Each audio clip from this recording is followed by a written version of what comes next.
Hello. Hello, you're here. Yeah. And it's a miracle because none of my login stuff works. My friend Christine showed me her up coach, like her course. Yeah. It says upcoming events. There's a join call button that I don't have on mine. So I have to go digging through my computer to find the link. It's weird. Well, why don't you just set it up and put it into your set up a meeting notice for yourself for Monday and Wednesdays and put it in there. So you don't have to find it each time. Because I don't know how to do that. Okay. I found the link, so if I think of somewhere I can just paste it, then I can probably find it. So There you go. put it in an email or something to myself. Ugh, no fun. No, all this techno stuff. I don't know what the deal is with our account on UpCoach, but I'm sending a message to someone who's gonna offer to be my client for sample coaching. I have to get to her. that reminds me too. I'm supposed to do that. I'm so far behind. I'm first. And I forgot to grab my book. I'm sitting on my heating pad because it's been a day, Yeah. I'll tell you. Oh, How are you guys? good. How are you? I'm okay. Whenever Zoom decides to start participating, I will be very much more happier. Yeah. Yeah, I was just complaining because the link for me to join the class doesn't work. What do you mean? Well, in UpCoach, we have our course, right? Mm-hmm. And it talks about upcoming events, and I have that section, but it has no join meeting button there or join call Oh, or okay. I'll, like there's it okay, should I'll be put it in a the chat video for you camera now. picture or something, which is partly what makes me late because I can't find what I need to get into the class. So I don't know. I thought I fixed it. My friend Christine showed me how to put the ICS files onto the calendar. But the Mm-hmm. link takes me to the course, not to the Zoom. Got it. Okay. There was another link where Here. it automatically put it all into your computer. So for some reason Yeah, it did. here. I'm gonna send it to you right now. You ready? In the chat. Yep. And that way just copy and paste it and put it somewhere. So that way you don't have to worry about it. And it has, Stick it in a email to myself or something. yeah,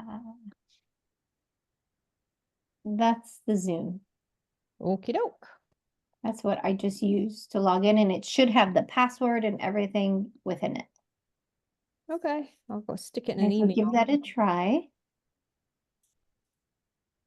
Okay, perfect. Everybody doing okay? Have a good weekend? Yeah. Okay, Yeah, y'all go. I sent an email to well, I talked to Cheryl last week because we did my EQ assessment, but Okay.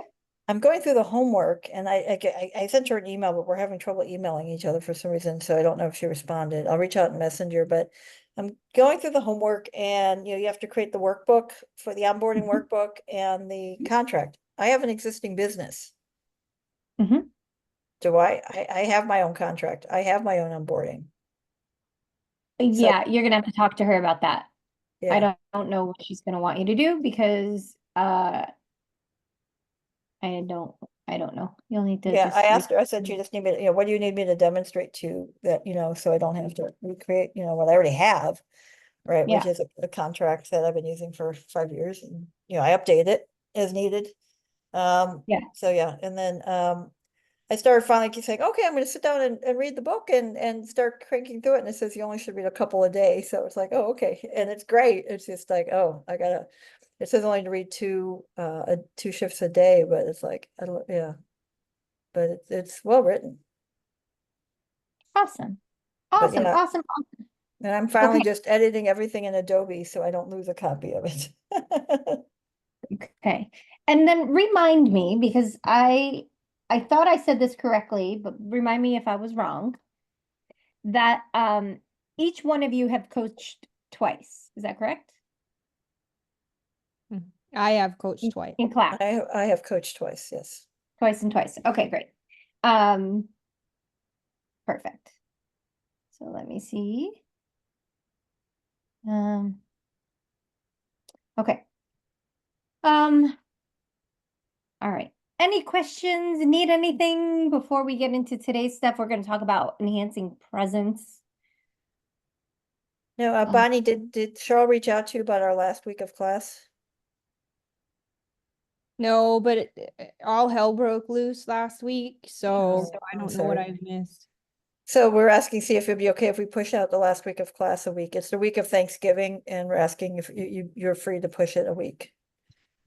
So I you have to follow up with her on that, but yeah. okay. I won't Uh, be here, I won't be here that week.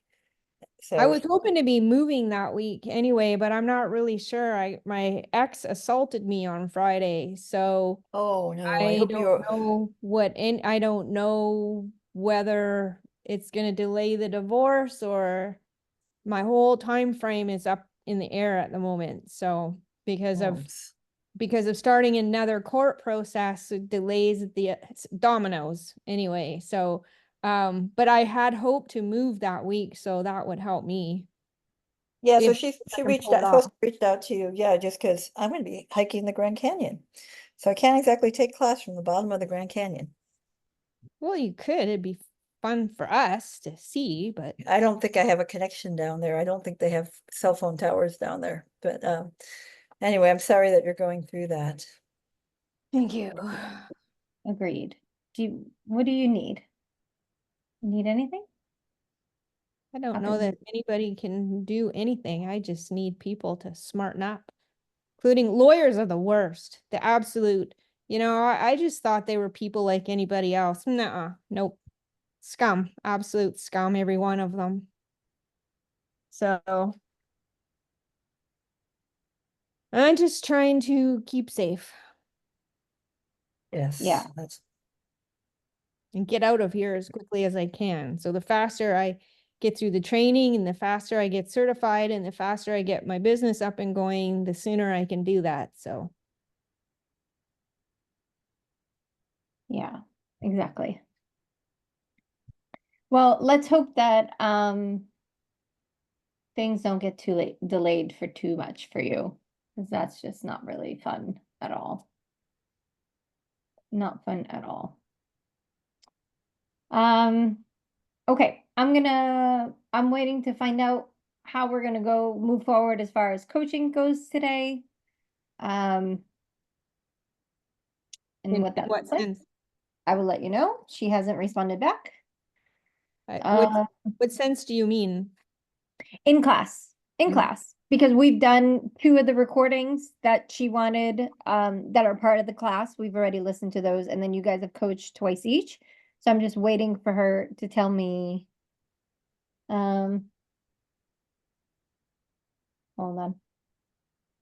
Hold, I please. think I found some people to coach. I found some people willing to be coached. It's just getting Yeah. set up. Yeah. Oh, that's great. Tell me more about that. So I've got I got one girlfriend here and then she's got another friend and they're both interested in coaching and becoming certified. And so they're not coaches, which means that I'll actually be able to get unrehearsed responses. That's awesome. That's Mhm. awesome. So when are you going to start that? As soon as I know what forms we need and all that, I know that we're having to do it. I don't know how to track it. I don't know how many we need. I don't know what forms that have to be signed or anything like that. So I'm just waiting. I've been a little preoccupied. Yeah, understandably so. Understandably so. Give me 2 seconds. I think we're going to listen to a recording today, as long as I could confirm with you guys. Oh, okay. We listened to okay, hold on.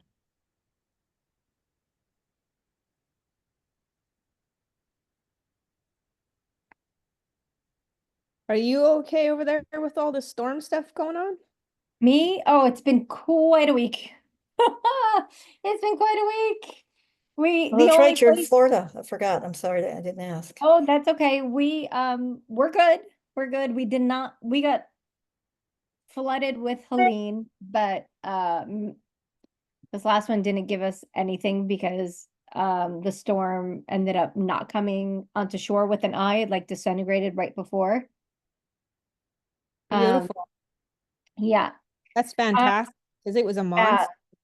we were really lucky because we live 50 feet from the water. So if we got hit with that, we probably didn't have a home to the point that I rented a U-Haul in the hopes of maybe being able to get something from our second floor. And I was looking for more apartments. Like I was just trying to figure out life. But we lucked out. And the only thing we lost was a fridge full of food. And that's about it. Um, yeah, really, really, really fortunate. Hold on, I realize this is not on. I just need to turn it on. Yeah, it was scary, and the only place that we could evacuate to was Orlando.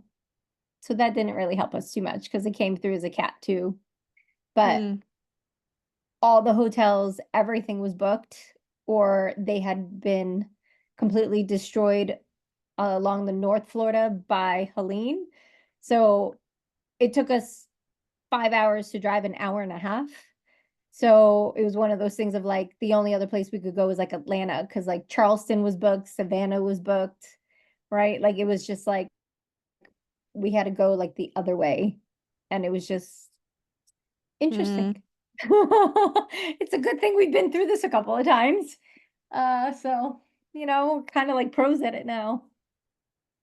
But yeah, it was a little scary. Mm-hmm. So the one thing that I need to remind you guys is, would you please send Cheryl a recording of a coaching recording when you can? So that'll be your first recording if you haven't already. Yeah, And then I got someone agreed to today to do it. I didn't know when I talked to Cheryl, she was waiting on one, so I have somebody agreed to do it, so we're scheduling it right now. Bonnie, for you, those that you have that you've just lined up to coach, you just need to ask them if it's okay for you to record it.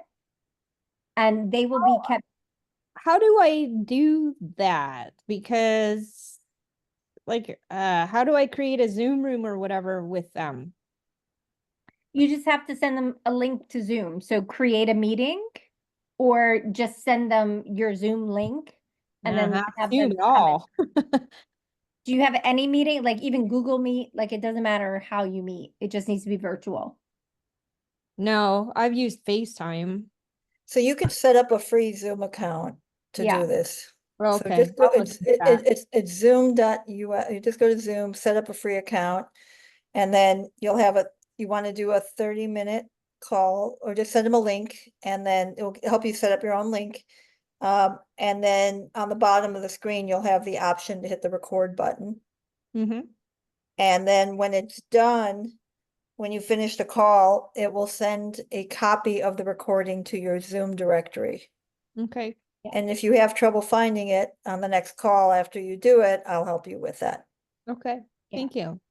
Oh, And, awesome. and if you need help setting up a Zoom call at the end of this call, I can sit on the phone with you sit on here while you do it if you wanted. But if not, or I can do it Wednesday, whatever, but I can help you with that. It's not as daunting as it may seem. And once it's set up, you'll have the link. Yeah. And then once I show you where everything is, it'll be easy. And if not, I can write instructions out for you so you can have them to follow. Okay. I have the Jane app, but we don't record because that's for counseling. Yeah. Mhm. Now the Zoom's easy. Just, used one tip is to remind them that the call before the call, when you start record, that the call is being recorded and just ask them again for their permission to use it for your credential. Okay. Thank you. Okay. So today we're going to talk about presents. And then Allison, we're going to have you coach Bonnie today. Okay. And then we will be on our merry way. So today we're going to talk about presents. So when we talk about presents, I want you guys to think about how emotional intelligence, mindfulness, curiosity, all tie into that, right? Think of a time when somebody's telling you something that you're just not even interested. Right? We're kind of like, yeah. Like, let's go. I don't care. Like, keep moving forward, right? So what we want to do is when we are with our clients, we want to care and we want to show up is the best way that I could describe it, right? We want to be able to be fully engaged. So how do we enhance presence? When I say that to you, what comes up? Well, one of the things is to reduce the clutter in your brain before that session with the client, right? And so Good. it's about, for me, I either try, if I don't have minute times, I've gotten down a breathing technique I do beforehand to, calm my nervous system. I don't like clutter, so I create a space where I can be connected so I'm not distracted. It doesn't have to be people if there's too much stuff on my desk. So I have a thing where my desk has to be clean. Mhm. I do some breathing. And then I also know that if my mind wanders, I don't judge it and rate myself now. I just be like, oh, come back. Right. That's all I say is come back. Right, because I used to be so hard on myself because I have an ADD mind that's going everywhere, right? And I'm like the dog from Up, right? And so what I learned from is that all I have to do now, and I learned this in therapy and I also learned this in coaching, is your mind's going to wander. Just give yourself like you get back and just give yourself, just say, come back. So that's what I do. And I think that over time you just get into coaching mode where there's no judgment, there's no that, right? And also, if I am getting lost, is it because of rambling and is it not because, and that might be a chance. And I know in the markers we don't interrupt, but I know in real coaching we sometimes do. Yeah. Right. And so it's Yeah. like, is there a reason that I'm losing focus? Is there something I need from them Yeah. Good point. to pull me back in and just say, I'm getting lost. I don't mean that I don't interrupt, but I'm getting lost here. So, Yeah. so it's just giving, intruding is what we call it. Yeah. So I need to intrude if I need to, right? So that's my process personally. Yeah. What about you, Bonnie? How do you stay present? Um, I don't, I mean, I've been doing it for 15 years now in counseling, Mm-hmm. so that I'm not, I think the shortest way to describe it is I seem to enter some kind of mode, Mm-hmm. and then I don't hear much else, actually. It's so focused, um, they could be a fire evacuation going on across the street, which did happen, and I'm oblivious until I come out of it. So I'm either Awesome. in or I'm out. I either am Yeah. totally tracking with you or I can't even make contact. It's one or the other. Yeah. And that's awesome. So you guys recognize the importance of it, right? Like if we're not present, we'll miss some context, we'll miss some words, we'll miss some feelings around what they're talking about, right? So when we talk about presence and um us listening not only to their words, but like of the emotions behind it, like we're also looking at their body language, we're looking at what they're trying to convey, we're looking at their energy shifts, right? Their breathing shifts. Yeah, all of it. And like if we're not present, and this is probably one of the hardest things. It's awesome that you guys have that experience, but that's one of the hardest things, especially for new coaches, is to just like be with someone else, right? Just be there and like listen to them and not get distracted. So like for me, I have to turn off all my notifications. I have to put like my phone away. Like I have to close the door and I always use headphones because I don't want to get distracted at all. I want to be present with them. Um, and with puppies running around and the whole thing, like I don't want that to be the catalyst for me personally. So when we think about emotional intelligence, right? And we think about their emotions, that emotional piece is really easy to miss if you're not paying attention. So we want to give them our undivided attention. We want to not be distracted. And sometimes it's really tough. So one of the things like I love that Allison said is like, okay, she has a routine. Just like you, Bonnie, you have a routine. Like, you know that before you get on this call, that you need to clear your brain, like do breathing exercises, like whatever it takes in order for people to just really focus. And like I said, that's probably one of the hardest things for people to really get. So we want to make sure that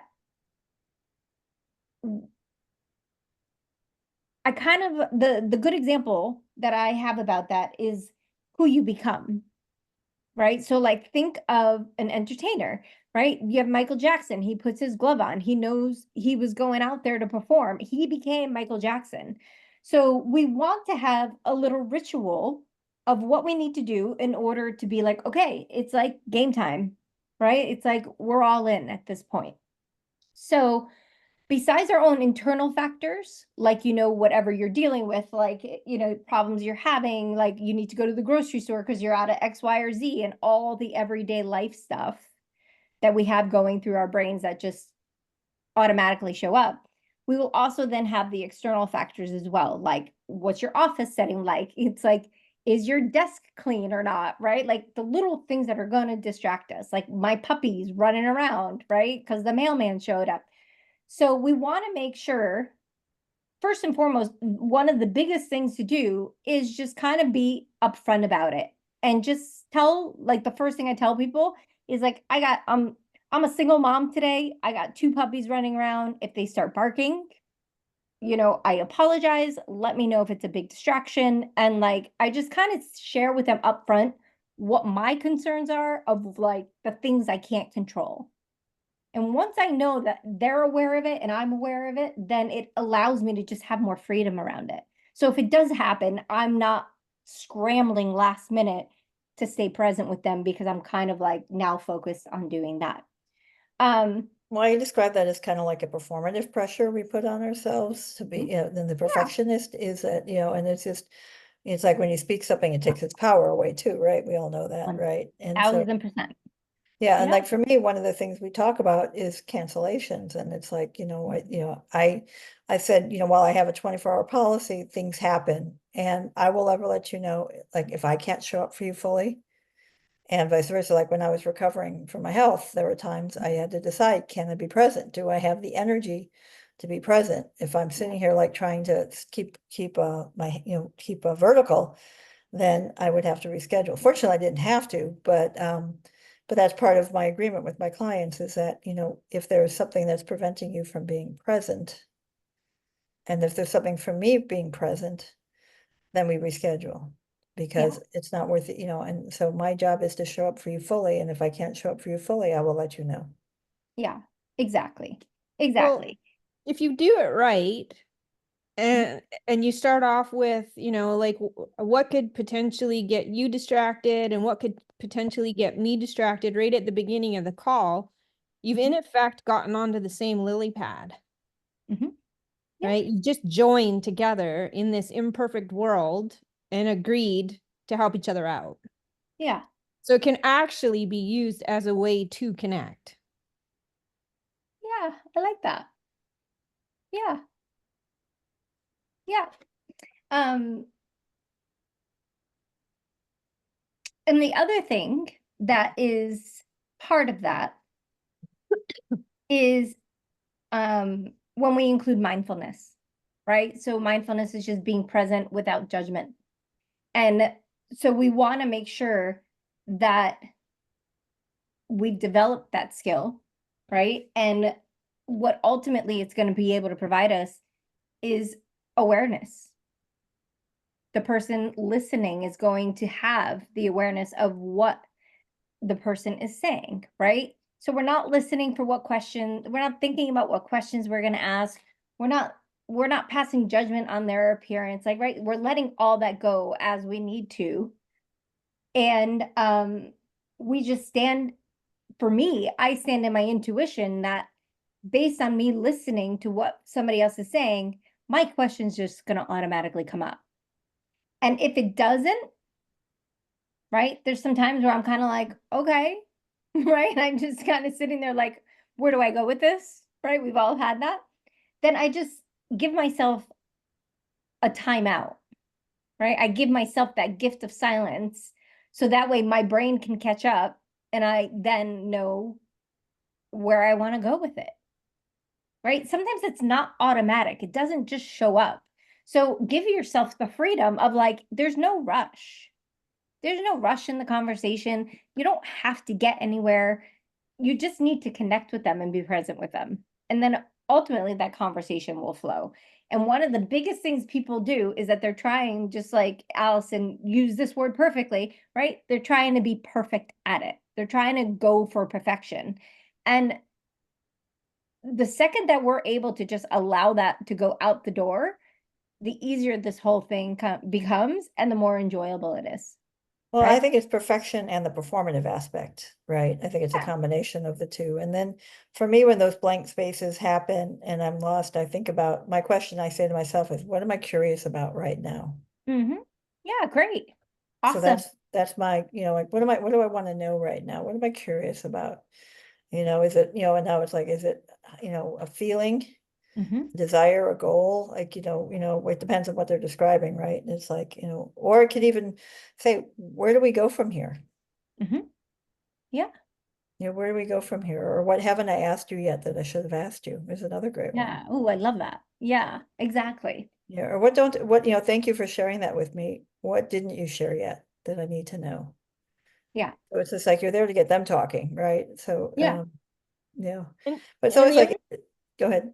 I was just gonna say the other thing is, if we're trying too hard to get ahead and think of the question that we're gonna ask, they you've really got to be able to adapt to the moment and whatever it is that they are bringing to you. And you can't really predict it because their decision hasn't been made yet. Mm-hmm. So it is very much about being in the moment. And I had a client last week whose biggest aha last week was because I was sharing with him what it was like to go into labor. So this is a man. He wouldn't, right? But what I was explaining was, well, when you think you're in labor and there's Braxton Hicks, right? And you're all excited and calling everybody and it doesn't happen. But then when you really are in labor, I shared about how there's just this boom shift and something about my facial expression, I don't know, but he got it. And what he took home was that he would know what to do. He would know when the moment came up. I couldn't have predicted that. And when I started the labor story with him, I had no idea how it would land. And I had that performance piece going on, like, what have I done? But I'd already started. So I Yeah. had to finish, and that was his big thing for the week. That's what, so Yeah. you cannot know as much as you're trying to predict, right? Mm-hmm. And get ahead of and anticipate, like, just give it up. Yeah, exactly. And a lot of times people don't recognize that that's the power, right? By just letting go and just being is Mm-hmm. what's going to have you perform at a really great level because you're not trying to do something. You're And not that, trying that was, to. that was the biggest shift for me as a coach, because I grew up in a doing culture, a family culture. Like, you CTI, did you train at CTI? Was that your new too or no? I don't know. You didn't train at CTI? CTI, when they did the second or third class, and a lot of it was about the doing versus the being. I didn't understand it the first time I took it. That was Mhm, foreign language to me because I mhm, was in the overachieving family culture, right? You got mhm, yelled at if you didn't get straight A's. And the first time I got hugged was when I was when I placed at nationals, not because it was Tuesday, right? So I didn't understand what this being thing is. And so I took that module again, a different instructor, and it landed better too. I was able to go back as an assistant. Um, and so now all my whole coaching is the being versus doing. And it took a long time as a coach and even now when I get a new client that I may be a little intimidated by, which is good, right? Stretches me. I have to remind myself I'm here to be with them. I'm not here to do anything. So, Yeah. it does get, it's just a constant reminder because, and that's what I tell my clients too, right? That's part of my messaging with my clients is that we've been taught to do, and with working with me, you're gonna learn how to be, because the being drives the doing. And we're gonna break your training that the doing drives the the doing drives life, and it's like the being drives life. And so because I coach on that, and that's a big part of what I do as a coach, I kind of give that constant reminder.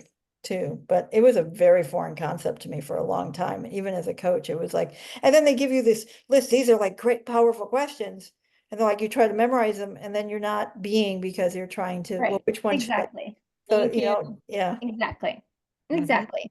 So one of the areas that people really struggle is when it's an area that hits close to home and people are really emotional, right? So for a lot of, I mean, you guys are seasoned with dealing with emotions, but one of the things for especially a new coach, it is really hard for them to be with somebody in a heightened emotional state and not have them step into fixing. So one of the things how we get around that is by just being, is just by being with them, allowing them to express whatever emotions they need to express, and then getting curious about it, right? So we want to make sure that we are,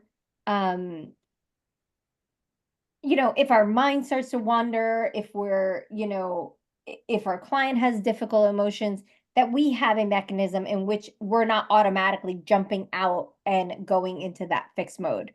So we do that too by just really becoming super curious, like we talked about already, right? We want to make sure that we are engaged with them, that we're asking them the questions that are going to move them forward. Like I just got off a coaching call and this afternoon, and my client was going through whatever she was going through. We were talking about whatever she was talking about. And she's like, okay, I want you to give me something that I need to work on. Like, what insight do you have?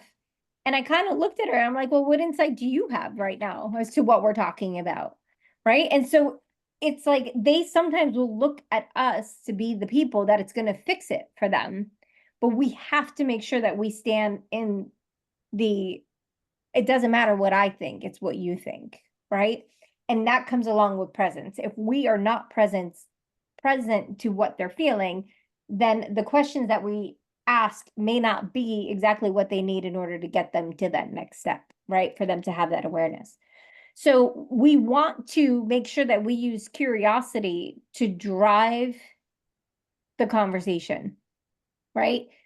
It's going to be, curiosity is at the heart of coaching. We want to make sure that we care enough and that we want to know all the details that are pertinent to whatever it is that they're talking about. And we want them, we want to talk about what they're dealing with, what they're feeling, what do they thoughts are, all of that. And so that way we can ask that next question through our curiosity to then bring them to the next level for themselves.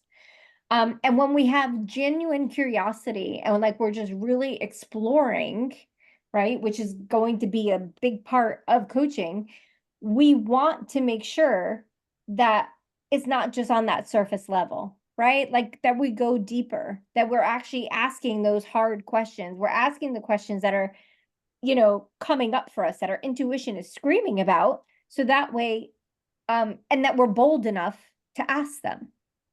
Right? There's going to be times where you're just like, I don't feel like it asking that question, but it's our duty to do that.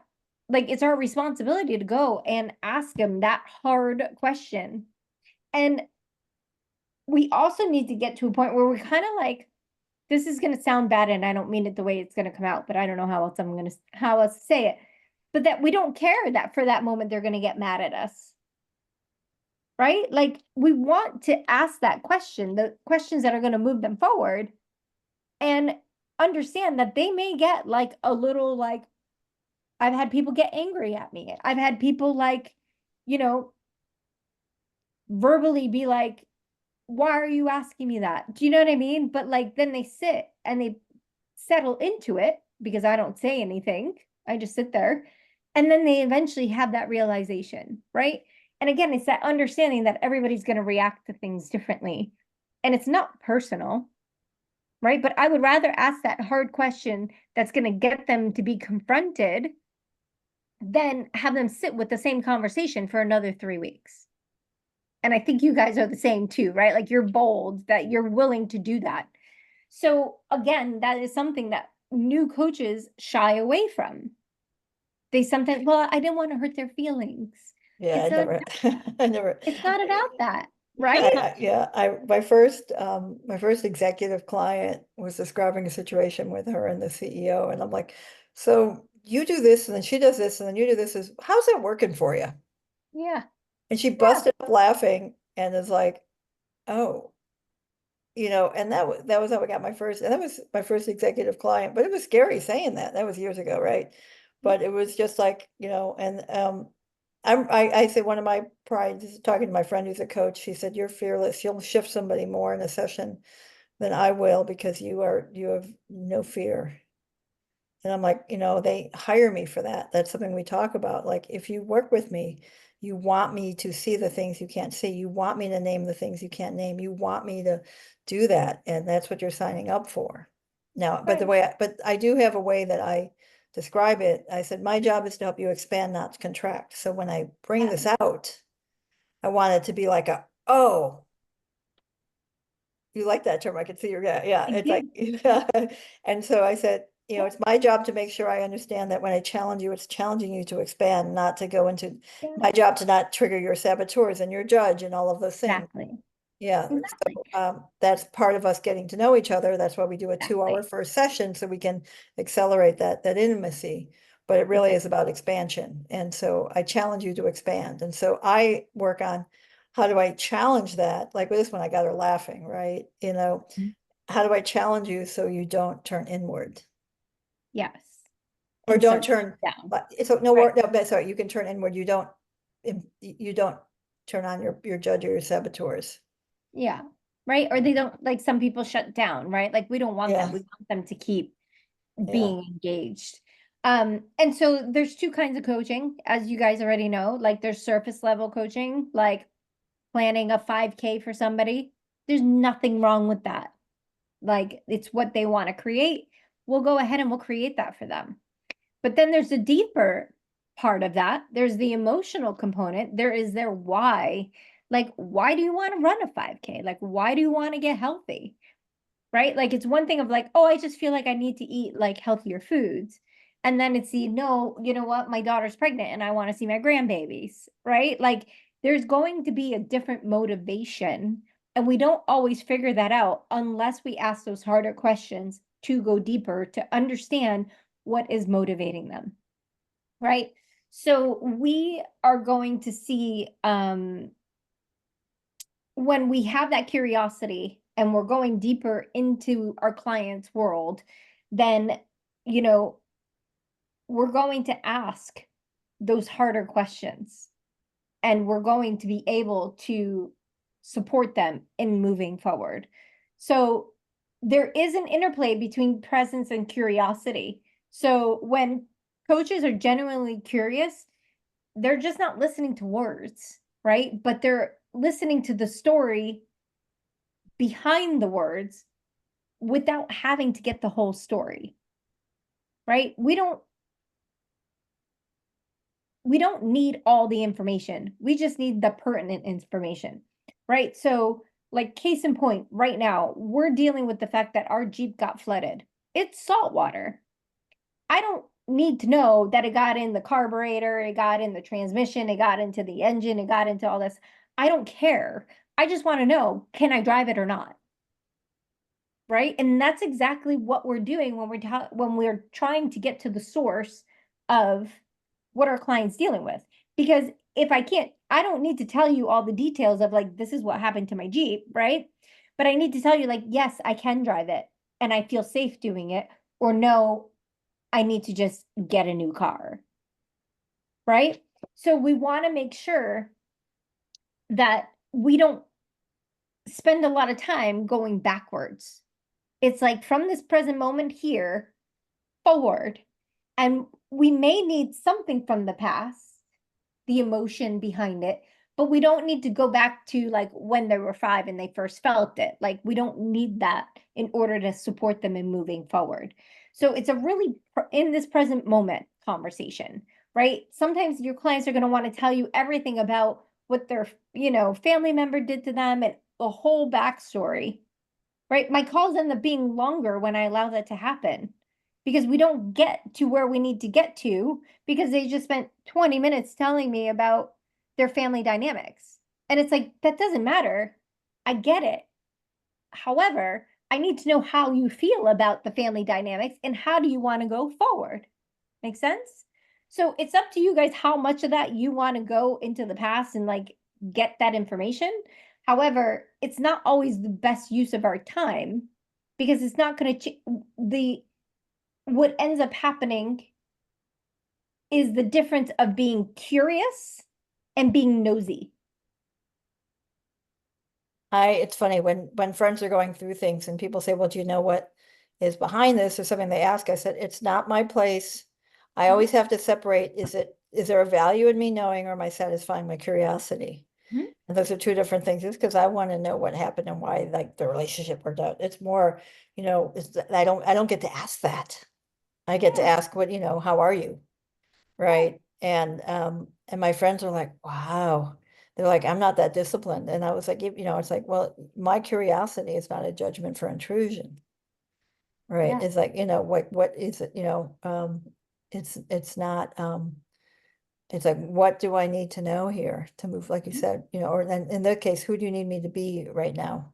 Yeah, I often, exactly. a friend recently, I said, who do you need to be right now? Are you looking for input? Are you looking for, um, Mhm. are you looking for me to just be here with you? Are you looking to vent? Are you looking for, what is my role in this conversation? But that's also true as a coach, right? Sometimes Yeah. clients can't get past their need to share everything, right? And so that's when you just ask them the question like, look, we got this coaching agreement, but like, are you really committed to getting that result or are you interested in just talking this through? Like, what's your intention here today? Yep. Right? Because sometimes people just want to be heard.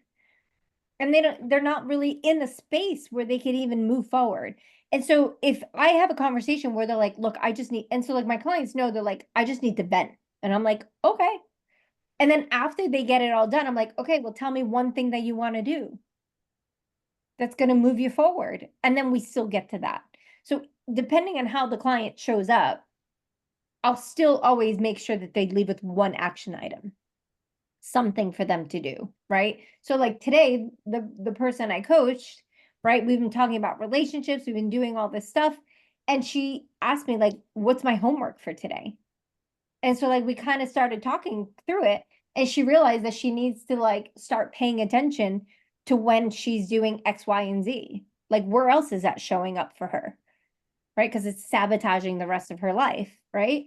So sometimes the action plans aren't going to be a really robust action plan. Sometimes the action plan is going to be like one thing, and that's totally okay.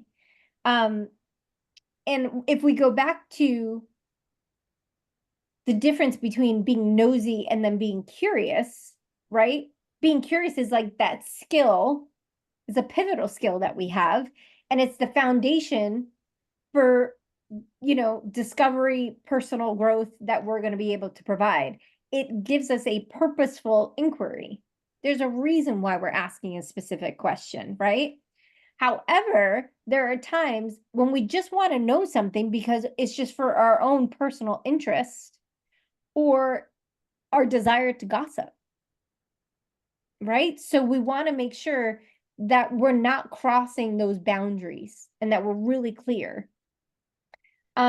And then the other things too, to make sure that we are really fully present, is our reflective listening, meaning they say something and we're able to pull out the essence of what they're trying to say and we paraphrase it back. You could even mirror it back, right? But we want to make sure that we're using their language and have them get that we understand exactly what they're dealing with, right?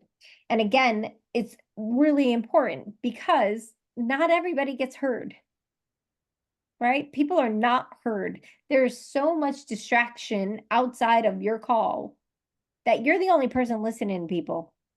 So when they show up, they're going to want to just give you everything because they haven't been heard, right? So we want to make sure that we're not necessarily when we're marrying back or we're not giving them every detail.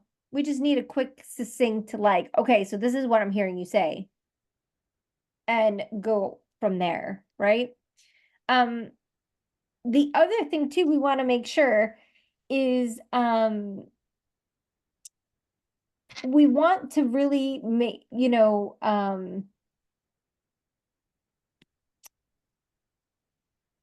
want to respect like our clients' privacy. So if you don't need to, so it's like HIPAA, right? I have full access to everybody's charts. If you came and you were my patient, I would have full access to your chart, right? I could go way back. But if it's not necessary for you going and getting your teeth cleaned, why am I looking it up? There's no reason for me to know, right? So we want to make sure that we're respectful of that, that unless we really need to know something, like we don't even play in that area. We're not asking about it. We want to ask a question or two around that specific topic, and then we just give them plenty of space for them to respond however they're going to respond. And if you find that they're not responding, one of the things that I like to do is like, especially if I know it's one of those things that's going to make a difference, I just tell them like, look, I get that right now you don't want to open up about this, but I can assure you that the second that you do, everything that you want, everything that you're struggling with is going to fall into place once you're willing to have that conversation. And it doesn't need to be with me, but have it with somebody. Right? And so giving them that freedom around whatever it is that they're dealing with, and we don't have to be pushy about it. So being curious without being pushy and without being nosy is really where we want to stand. If we try to push them, then we might cause blocks in our relationships. They may get really mad. They may start this whole thing, right? Like, and we don't want to do that. So we need to learn what our boundaries are based on the relationship that we have. And sometimes, we might want to say, and I think we talked about this before, where we're like, we kind of tell them in advance, like, look, there's going to be times where I'm going to ask you something and you may not like it. You get to choose whether or not you want to answer, right? Ultimately, they're the ones that are going to lead the conversation. So we want to be respectful of that. Again, this is all done with open-ended questions. We also want to leave a lot of silence in the space so they can hear themselves, right? It takes some time. We also want to make sure we're checking for relevance. Like a lot of the ways, one of the ways that I like to do that is, they started talking about one topic and now we're talking about a completely opposite topic. So then I will intrude and I'll be like, hold on, I want to make sure I understand. How does this connect with that? Or are they separate? And it's totally fair to ask them that. And if you find that what they wanted to talk about turned into something else, which it always will, find the connection to that coaching agreement. So how does this impact that? Is it related? Right? And you're going to give them a closed-ended question. And then if they say it's not related, then get a new coaching agreement. Be like, okay, great. Is that what you want to talk about? Okay, great. So tell me, what do you want to have? Like, what's going on and what's your concern around that? And how can we help you around that? Right? And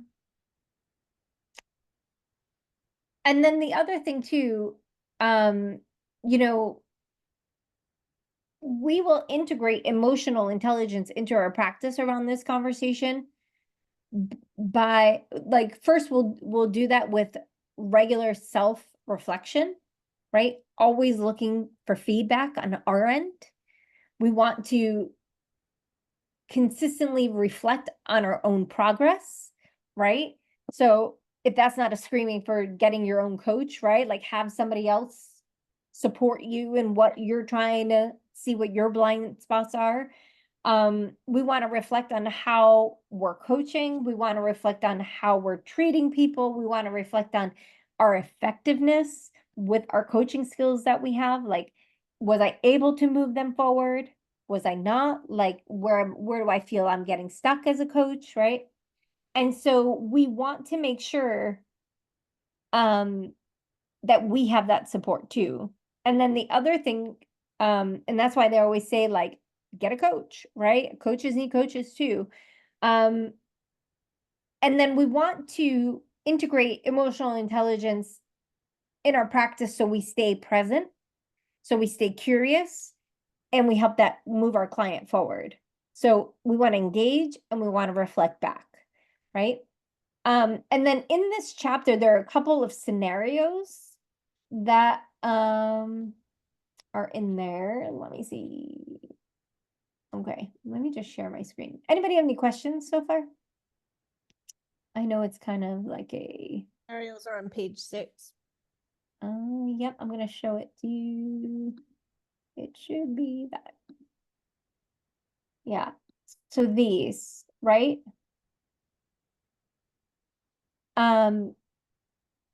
Alex is at a career crossroads. He's expressed dissatisfaction with their current job.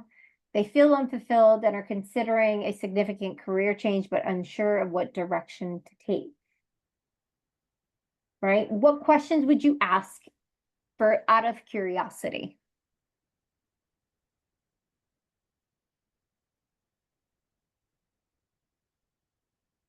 I'd want to know first, what does dissatisfied mean? Like, I really want to understand like what's not working that you want to leave. Okay, and then you have that. Where else would you go? Pardon me? I said, and then you've explored that with him. So then what else would you ask? Well, if he was my client, we would have done a value map already. And Mhm, so I would be, what values are not being met in your current role? mhm, Or what values would you want to lean into more mhm. in your next role? I'd also want to know like what would complete feel like at this job, energetically. I always want to make sure if people are career crossroads that they're not going away from something, they're going towards something. So what would going towards something look Mhm. like? How are you Yeah. gonna know the difference? So those are the kind of things that I would want to know. I'd also want to know, what does being dissatisfied feel like? Mhm. How does it show up in your body? How does it show up in your attitude? What would satisfied feel like? Right. Yeah. So, those are some of the stuff that I would probably ask. And then like what if you could have an ideal job, what would that be like? Oh, yeah. Well, yeah, exactly. Right? Or like what do you feel you're missing at this job? Like what's not there for you, right? Exactly. Exactly what you're saying. Yeah. But first you gotta figure out what's not working, because sometimes it's easier to know what's not working than it is for Mhm. what is working. Like, you ask people, what do you Yeah. want? They're like, I know what I don't want, right? Yeah, So else could be exactly. like, what did you learn from this role? It also depends how long they've been there. Is this, I'd be curious to, I'm not using coaching questions right now, but I'd be curious to know, were there signs that this is the way it was going to be that they ignored before? So what did you learn about, I would want to know, what did you learn about the job, about the about the decision process here Mhm. that will help you find something more aligned next time, right? So I would Yeah. definitely want to, kind of get, and then it's like, then once I have all that, then what does forward look like, right? And one of Mhm. my favorite questions is, if it was Friday and it was 5 o'clock and you're going to go meet some friends for a drink or walk or workout, and you're like, God, I had the best week I've had in the longest time. What would that look like? Best week Mhm. of work I've had in a long time. What would that look like? Yeah. And tell me, what did you do? What did you see? What did you work on? Who did you work with? And have them describe that. I said, take a, and so that's a piece that I have them start dreaming about, what would make them, satisfied on a Friday, or happy, Mhm. celebratory, yeah. Yeah. Yeah. And And then one of the things that, here's a great example of being nosy, right? Like, um, tell me the worst thing your boss did to you last week, right? Like that has no impact other than us trying to gossip around that. So that way Yeah, they can get the world of agreement of like, yeah, your boss sucks, right? But that doesn't matter. We don't need to know that at that point. Um, unless it's like something that you know, there's harassment or something like that, right? That's totally different. And then, you know, the second one would be Priya has set a personal goal to improve her health and wellness. She tried various diets and exercises, but hasn't been able to maintain a consistent routine. So what questions could you ask around that would lead some valuable insight? I have one of these right now. And what's worked for you? So I asked her two different questions. One was, could she teach me how to binge eat? Because she had it figured out. You brought that up before. Yeah, I remember you used that example before. So the next one, when she worked it backwards for me, what we discovered was that she becomes frustrated with something. And that's the pivot point that causes her to eat. And it took us a while, and it took me using Allison's guts, you know, to say, be bold and ask the question, to get into how, whether or not she's using the food to actually punish herself, whether she's going off her routine because she's mad at herself. And she initially said no, but she was bawling. So I like to model backwards. Mm-hmm. They've already figured out how to do what they don't want to do perfectly. So the same strategy worked in a different direction will work. And so that paradox, I find, does that. It's a bit of a Jedi mind trick. And it breaks the behavior pattern so that when they do approach that moment, it's bracketed better and they recognize it better. And they may still eat for the next little while, but at least they're going, which is the beginning of the end of that pattern. Yeah. And one of the things that I also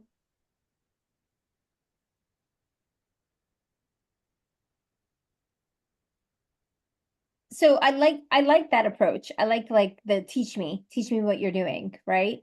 The other thing is also opposite, where you can one of the things that I found is really interesting is also being like, okay, so you're saying you want to be healthy, like in the moment of when like they're choosing food. Is this a decision, right? Is this a choice a healthy person would do? And have them play that game, right? Like, is the potato chips over a baked potato? Which is the healthier one? Like, if I was as a healthy person, what would I choose, right? And in that moment, have them kind of get that realization, that awareness of, oh, this is what I'm doing. But I mean, what you're talking about is definitely even an extreme case compared to like this woman who wants to become a little bit healthier, right? She just wants to make healthier choices. This one is actually reverting to a teenage version of herself. What she discovered was, as a teenager, she didn't feel good enough. So when she gets that frustration, feels like that, and then she reverts back to that teenage girl, and everything goes south. And so that's what kind of working backwards and asking fruitful questions does. Yeah, I think for me, the challenge is to stay in coaching, not in therapy, right? Because I'm not a therapist, right? And so for me, it's like, I'd want to kind of, want to know, when you again, in the moment, I'm having trouble formulating the question right now, so I'll just give you the concept. But more of the question would be like, in the moment you give up on the diet, what else is going on at that same time? Like, and so I'd want to be knowing, is it an external thing, like, you're trying to build, for me, you're trying to build a business, you had a bad day, chocolate just makes you feel better, right? Or is it, like you said, so what is that moment, right? Maybe you looked in the mirror and realized it was, or the scale was moving, like there was some sort of external trigger, because I'm not trained to go too far back, right? I just want to know in that moment, there's something else, if, and maybe it's a visual, there's this moment describe that moment, right? Because there could be so many things, right? And I don't think it's my place to go into what the relationship with food is. I don't know. I mean, I don't coach on that stuff, but I think it would be about on understanding, and then it's like each time it was like, why did you think that was the time? Like, why were you ready then? Or why are you ready now? Like, what's different each time? I kind of like, it's kind of like the why and why now, right? Yeah. Question. Mhm. And so what does being ready look like? How is that different than before, right? Mhm. What do you have to feel? Who do you have to be to be ready? Then you have, so those are the kind of things I would want to focus on, because I think that's more in my realm of what I'm comfortable bringing up is who do you have to be ready for this to be different? Mm. And then a lot of it's like, then a question is like the support, like what support do you have to maintain that? Because they might just not, they might be doing it alone, and maybe they need to join an in-person Weight Watchers group than just doing the impersonal app, right? Like, what is, so I'd want to understand their ecosystem in the past, and Mhm. maybe like, what would you add to your ecosystem to be more successful, right? Mhm. Things like Yeah. that. So that's kind of, but also tie into what would it feel like if you hit your goal, and what would it mean to you? You got to make the goal big enough, right? When the why, but the self-sabotage, I have to be careful in that situation, not to stay in coach and not go into therapy mode, because that's not my job or my Mhm. training. Yeah. And it's letting them have some awareness around the behavior without, and have it be actionable, right? Like, so had them getting present to what they're trying to create, and also having awareness around in the decision-making time, like, this is going against what I'm trying to create, right? So having them have some awareness. And when we talk about nosiness around that, that would be like, how many calories did you eat? Yeah. If you're Mhm. hiring, you hire a weight loss coach, it's different. Hiring Correct. a life coach, it's different. Right. Yeah. An Right. ICF or ethical coach, it's different. Exactly. Exactly. So, ooh,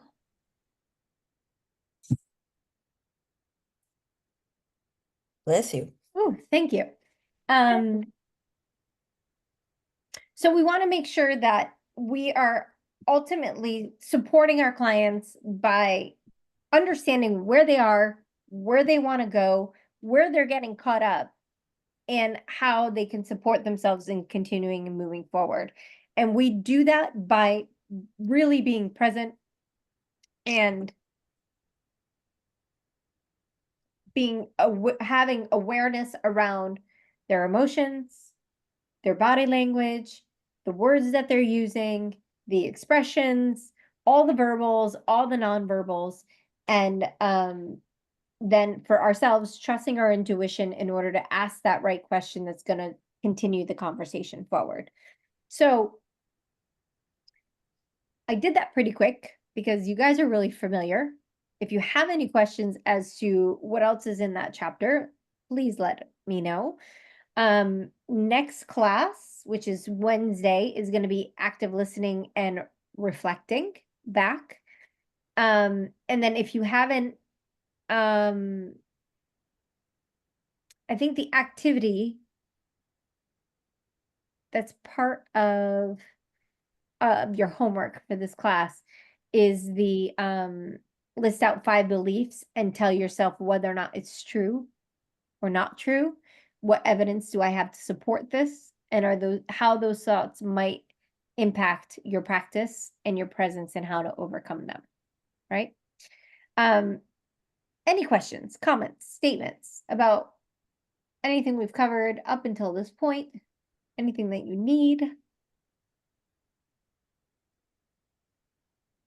Okay. So why don't we take a break? And then when we come back from break, Allison, you'll coach Bonnie. Okay. And then we'll break down the call like we always do. And then that'll be class. So tonight is also my last class with you guys. You're gonna get a different instructor. Cheryl's gonna come back, and I believe maybe Holly will be back. Um, Actually, what class is this? This is 8, yeah. So, also, if you need anything from me, like, we could talk about it before we end today. All right. Comments, questions, statements? Need anything? Nope. No? Okay. All right, so why don't we come back at 20 after? Okay. I'll put a timer on. Perfect. Okay, I'm gonna clean my space so it's clear for coaching. Yeah, I love that. If you saw my desk, you'd cringe. Because I haven't had time. Okay.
Epic.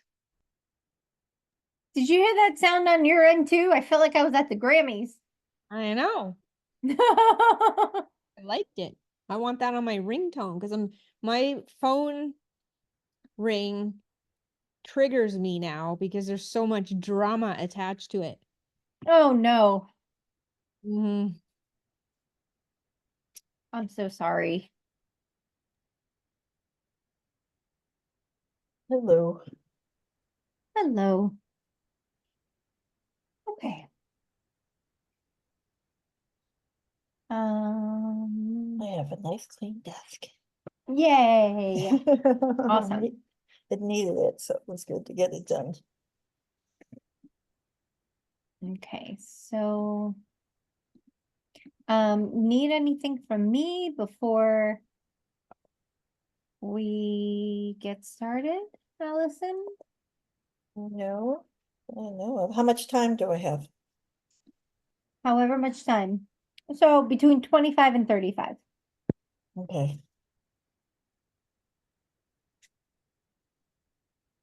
Bonnie, you all okay? You're all set? I don't know until I start talking. All right, perfect. Okay, then I will let you two get started. It is 7:23. Okay, 4:23 for me. okay, 23 after. Yes. Perfect. Floor is yours. Okay.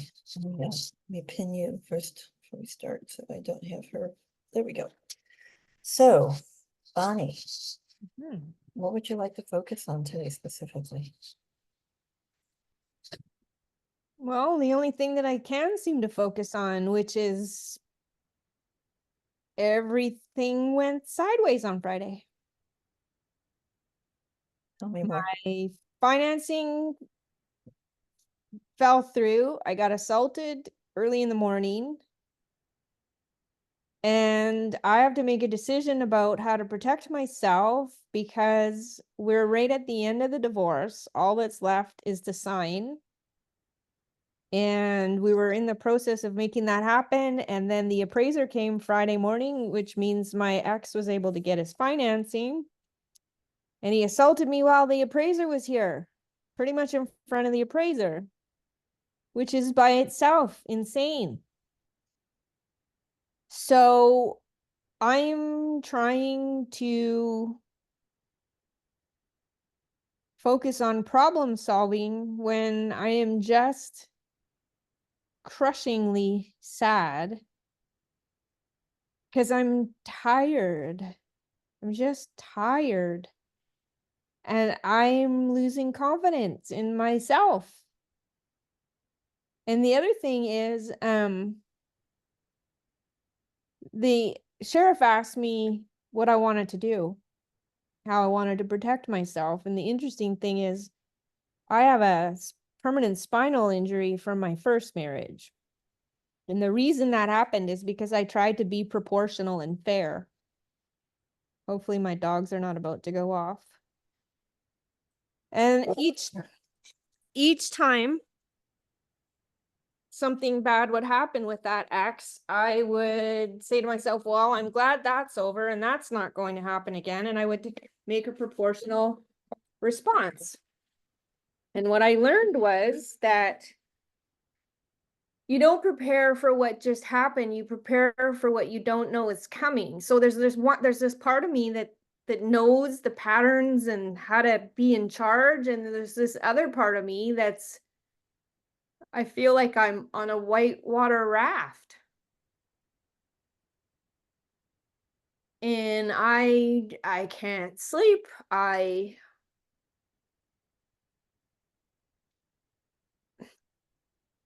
Do you maintain the course and fight through, or do you go, well, that's a sign I shouldn't move forward? I don't know. I don't know how to trust me anymore. Because honest to God, I didn't see that coming. I don't know how he could be so stupid. He's already had a restraining order for threats. Now he's made physical contact. Pretty serious stuff, actually. Am I injured? to find that. Am I covered in bruises? Not this time. But next time, if there's a next time, I will be dead or in a wheelchair. One or the other, guaranteed. So that's awfully heavy for a class, but that's where I'm at. Well, first, I'm so sorry that you're going through all of this. And while this is a class and we're supposed to coach, I just need to know if you're okay right now and if you want to move forward with this, or do you need time to deal with this outside of this session? Well, I'm the sheriff is involved. So before class, I took my statement down to the sheriff's office. The sheriff is acutely aware of what's going on and is also uncomfortable with what he heard speaking with my ex. So they are watching me. Which is that comforting? Well, I mean, it's like knowing you got a hurricane coming and at least your house is up on stilts. Right? You know, it's hopeful. As far as what do I need and can I be here? Yeah, there isn't anything more I can do right now because the courthouse closed at 4, and if I was to do a protection order or anything needed to be done by then. I have to do a little bit of quick research in the process for this right now because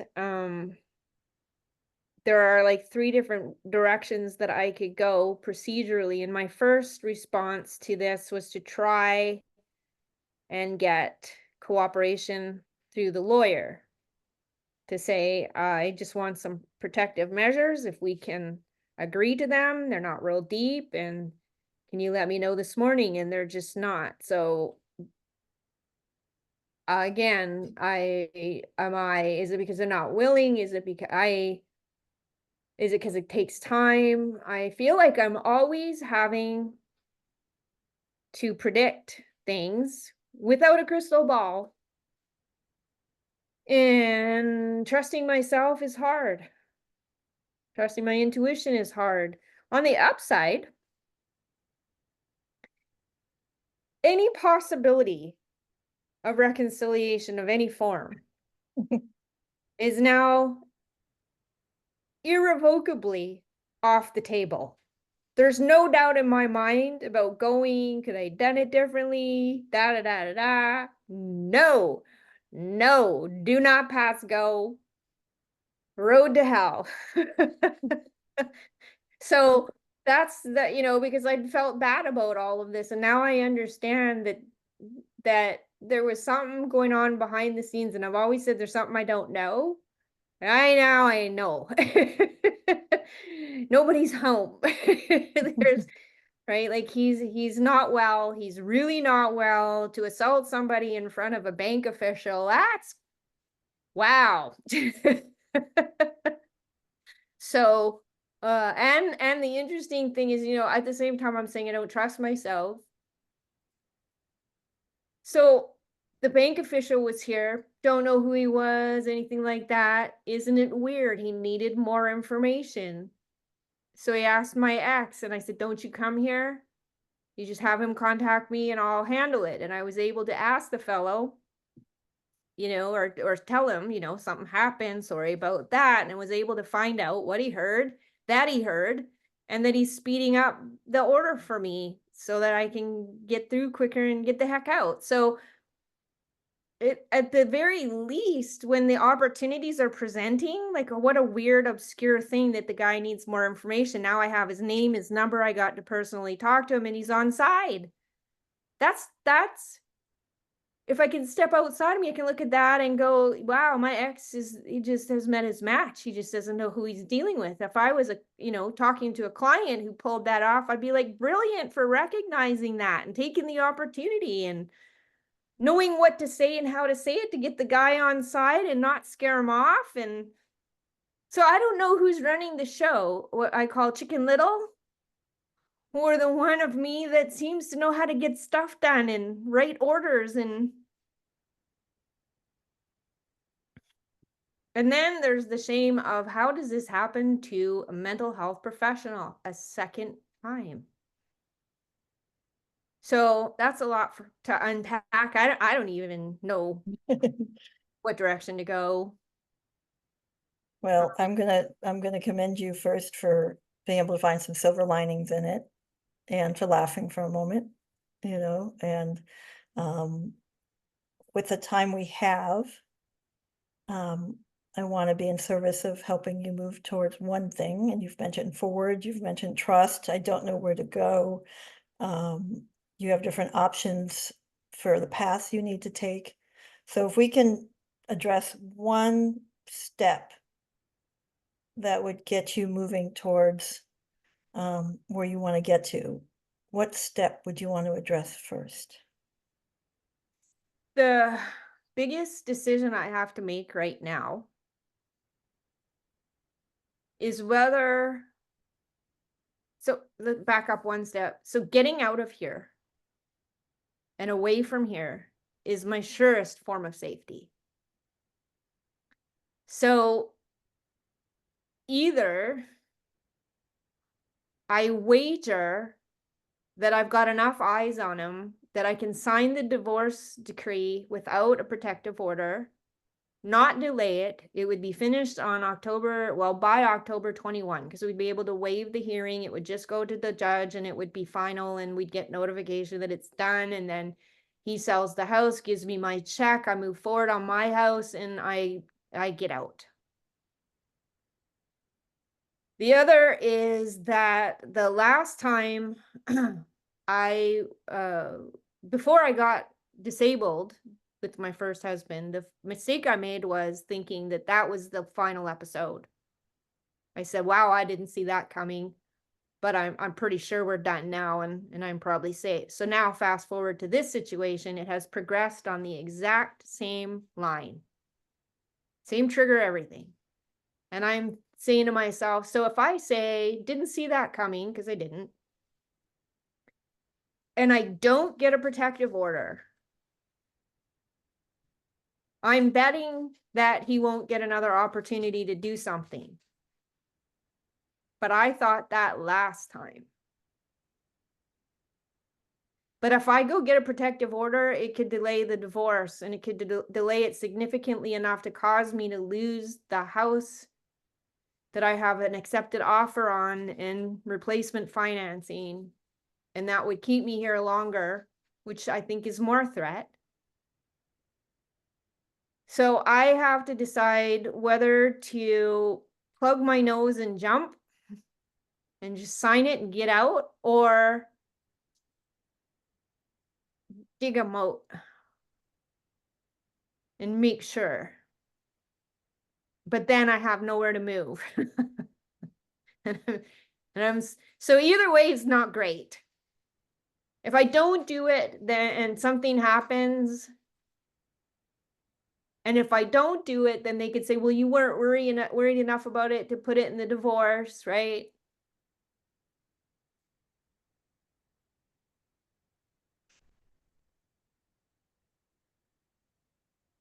I don't, what I don't do, I flip a coin. Like, I just don't, I'm trying to figure out what is it I need to know out of this, because these things don't come out, they don't actually come out of nowhere, right? Like, I'm trying to draw on coaching skills, counseling skills, life skills, pastoral skills, legal skills, like everything I got to try to bring to this, to try to estimate, am I going to get hurt before I go? Or do I just knuckle down and just get out as fast as I can? I don't. So what I'm hearing is that you want to accomplish what the next step forward is. And, the measure of success would be make a decision, right, and then move forward on it. I think it's obvious why it's important now. I think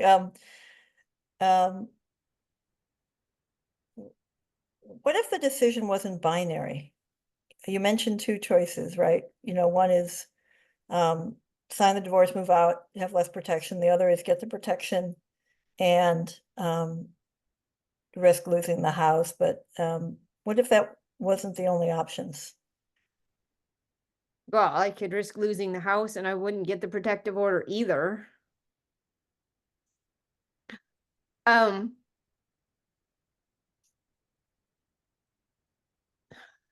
There might be a third, which is to file a declaration to add a keep the peace clause to the divorce, which would be a fairly simple, straightforward, I would think, it wouldn't be just sign and go. I'd actually have to attend the hearing before signatures were done. And so a less convoluted legal process. It's just a matter of signing a declaration and serving it. And then I have to talk to the judge on the day. It's a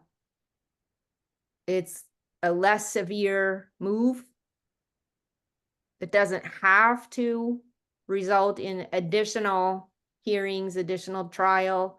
Because with a protective order, you get your day in front of the judge, and 14 days later, you get a trial, and then they decide your fate. Well, I don't know which way it's going to go. So a third option, I suppose, would be just a milder version, and just go see the judge that day and see what the judge has to say. Is I need, I need some distance and I need some parameters. Here's what I propose. The lawyer and him didn't go with it voluntarily, and I thought they were pretty fair. So that, I suppose, that is a third. It's less scary to do. Still puts the date and everything up in the air. Like, now I'm waiting till the 21st again. Whereas if I just signed, it would be done. And then it's just, stay alive until you leave. What would being safe and being able to accelerate it look like together? Well, ideally, they would have just agreed to what I asked for, which was basically he supposedly has carte blanche access to the property, but he also is required to keep the peace. He did not do that. He did not keep the peace. So what I have asked is that he not attend the property without a third party until I vacate. Ideally, they went along with that scenario. That would have been expedient and safe. Didn't get that, at least not as of close of day today. So I actually might feel safer with a concealed carry. That's another possibility. I keep control then, right? Because I want control. Light bulb. Yeah, I want control over my life. I want it not taken away like last time. So I guess the answer to your question is I would like a solution wherein I get to keep control. Concealed carry would do that, but it's long term. It'll take 2 months, which I don't quite have. Yeah, it sounds like we're trying to find safety forward and expediency at the same time. Because we were coming to a close. Like, if I signed the documents, we're done. The 21st hearing would have been canceled, and then everything just executes. And then out of the blue on Friday. So what I'm missing, maybe you can fill something in for me, is do you need to stay physically physically in the home to move things forward, or is there another option for, like, what would safety look like? Is it for you outside of the house? And yet still have expediency. It would look like me having at least 5 private clients because I'm short on my income yet. So each month that goes by on my counseling client roster, it increases 1 or 2. So I needed the next couple of months that this would take to play out to build that clientele so that by the time I made that first mortgage payment, I'll be scraping by. If I had that clientele, I would just move. I would just move my stuff into a container or something and have it delivered and finish it out up there. I could make do with the new owners and stuff, but money is keeping me in a threatening place. At the very end, we were literally, I could have signed before Friday. It could have been over before Friday, but it didn't work out because of the timing of my lawyer's contract finishing. I mean, I didn't hire her back because all that was left was for me to sign. So she's gone and I'm pro se. I'm representing myself again. So money is what keeps me from being safe. It either makes me safe or it makes me puts me in threat. And right now it's got me in threat. So I guess if I could deal with my money issues, perhaps I could change that button and then I could hire the lawyer. Then I could move away. Then I could, if I had my lawyer in place, I'd be a whole lot safer. So safety looks like more clients. Again, really, now I need more clients now. This week would be great. Well, you've had a successful business for 15 years. What does getting more clients look like for you? In the US, without an office, without a permanent home, I don't know. I can tell you what I've started is I got my counseling website is up and running, and my friend and I went through the SEO and I got it as tight as I could. I have to make a decision to pull the trigger on advertising, but I don't know how long. The longer I should have done it 2 weeks ago, but I've been vacillating, which is a problem I have. I vacillate. I don't, and that was one of my opening questions about staying the course. Like when I talk to myself and I make connection, what I hear myself saying is set the target and keep the target. Stop making new targets. So I should have bought the advertising, but I didn't because I'm like, well, what if I, right? And so now I'm 2 weeks into this. I need clients right now and I haven't pulled the trigger. So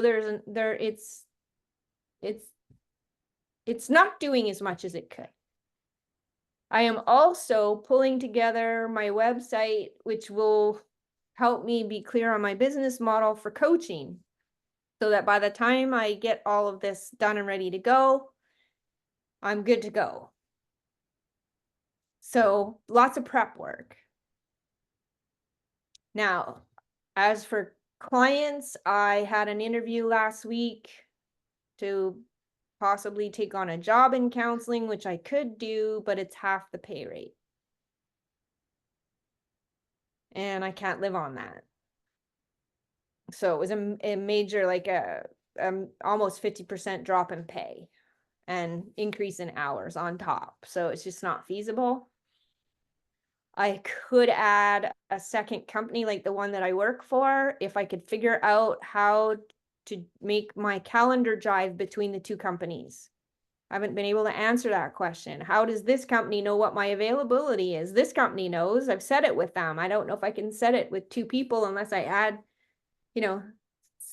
separate the times, but then I'm passing up times when each one could book. So logistically down here, I don't know. I'm not a business coach. I had an office. That's how I was successful before. Down here, different people, different game, and I'm on the internet instead. So what I'm hearing is we're going back to moving forward. And as we peel back what forward is, we're getting to different components of it, right? Because we want to try safety and expediency together. What I'm hearing is that creating money is part of the solutions and that you are working some things out, but you have some bottlenecks, right? And the bottlenecks I'm hearing are technology or managing calendars and navigating, doing things virtually, and getting in and not pulling the plug on or the trigger on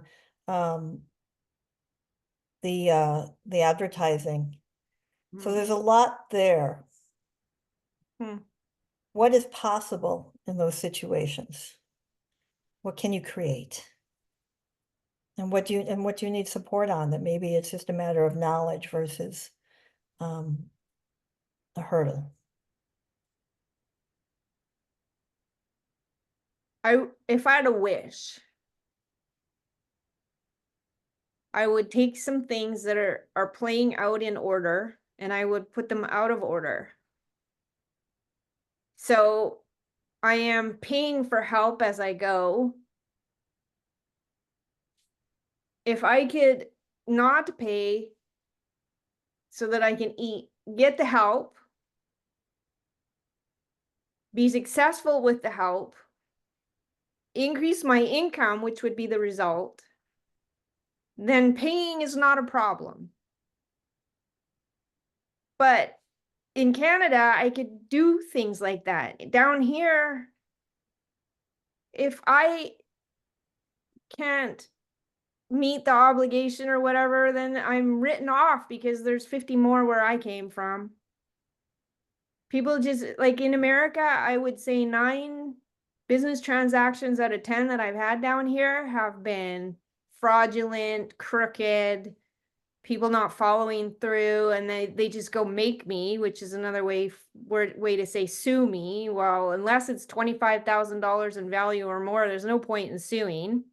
That seems to be the bottom. Yeah, you know, if it ain't 25 grand, don't bother. So that means 25 grand is a lot to rip somebody off for. I just need to say that. Yeah, just walk away from that. All right, this is really, so again, I'm struggling there with the loss of control over a green card that is just 24 months old, being in a foreign country, foreign laws, foreign culture, foreign processes, different way of doing business. It's not handshake down here whatsoever. And it feels like I either play by the rules the way they're set out or I don't get to play. And I can't run fast enough no matter how hard I'm trying. I feel like I'm putting in 400% to just not even scrape by. And I'm starting to think, why bother anymore? Why not just live in my car and just let it go? Let him have all my stuff. I take me and my dogs and live in my car. And that's it. If I make no money, he has to give me $1,800 a month. I can probably buy groceries and live in my car. That's because I just don't know if I can carry this across the line anymore. I'm feeling you're exhausted right now. Is that what you're feeling right now? Need a new word for it. Beyond exhaustion?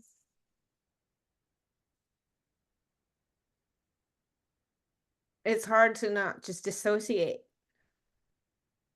Just step right out, feel nothing. I know I'm exhausted. I'm too exhausted to feel exhausted anymore. I can't muster the sensation anymore. I'm hearing, you know, obviously so many challenges. So we want to go back to control, right? And what is control impossible?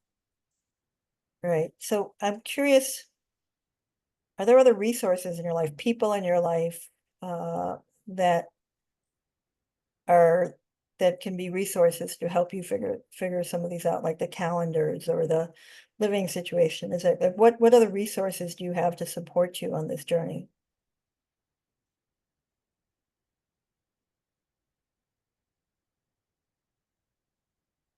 Well, the sheriff's involved, the lawyers are involved. I'm about to, I think, involve the court tomorrow, depending on if I get a response in the morning. My mortgage broker has gone to bat for me. Interestingly, I haven't heard from him today. My a colleague of mine counsels veterans and suggested that I go talk to the VA about the unique thing that I know, the neuro thing that I know how to do. He said possibly veterans would want to work with me. It would be a source of clientele. So I could talk to them. I could buy the advertising piece, which is another $90 in tax a month. My realtor is monitoring everything that's going on, which is good because I don't understand the legal side of it. So she's going. So I've got a friend who's longtime friends with my ex who knows the situation. She's got eyes on. So I've got eyes on all over and people doing things all over. The best that I can, but it's all geared to the original plan. It's pivoting to accommodate what happened on Friday. So there isn't anybody to come stay with me, which would have been great. I can't get a firearm fast enough. And I don't want to overreact and cause a domino. So I don't know any more resources that I can bring in.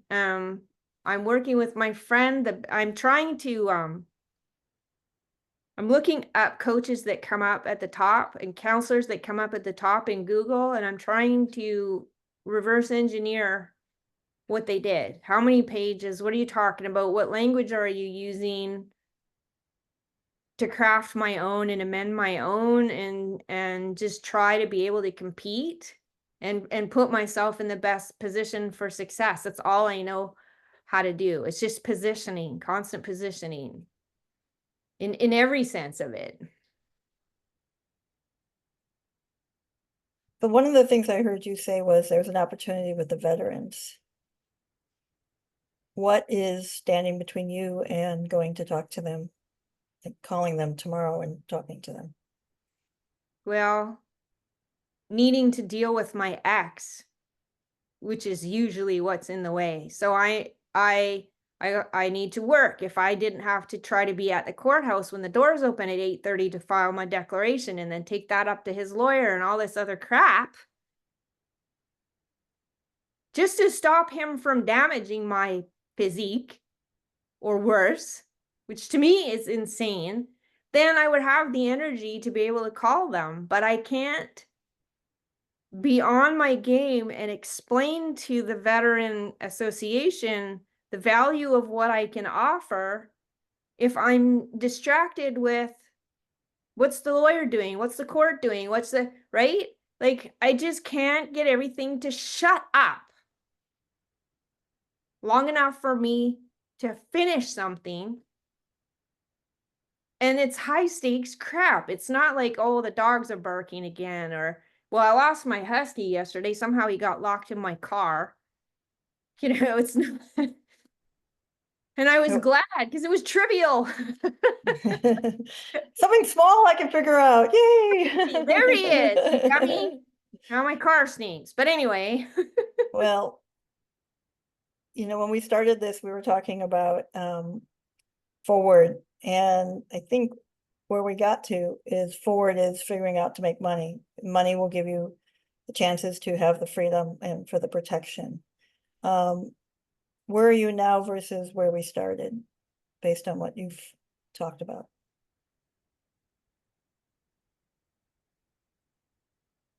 I think that my decision is going to be, I will wait to see if I can't because, okay, so tomorrow morning at 8:30, I'm going to file a declaration. And I'm going to up the ante on what I tried to get happening today. They could come back to me with a voluntary response before then. So I'm going to put some pressure on tomorrow with the declaration stating what I want, which is what I asked them for. If they won't do it, then I'm going to ask the judge for it. I think it's reasonable.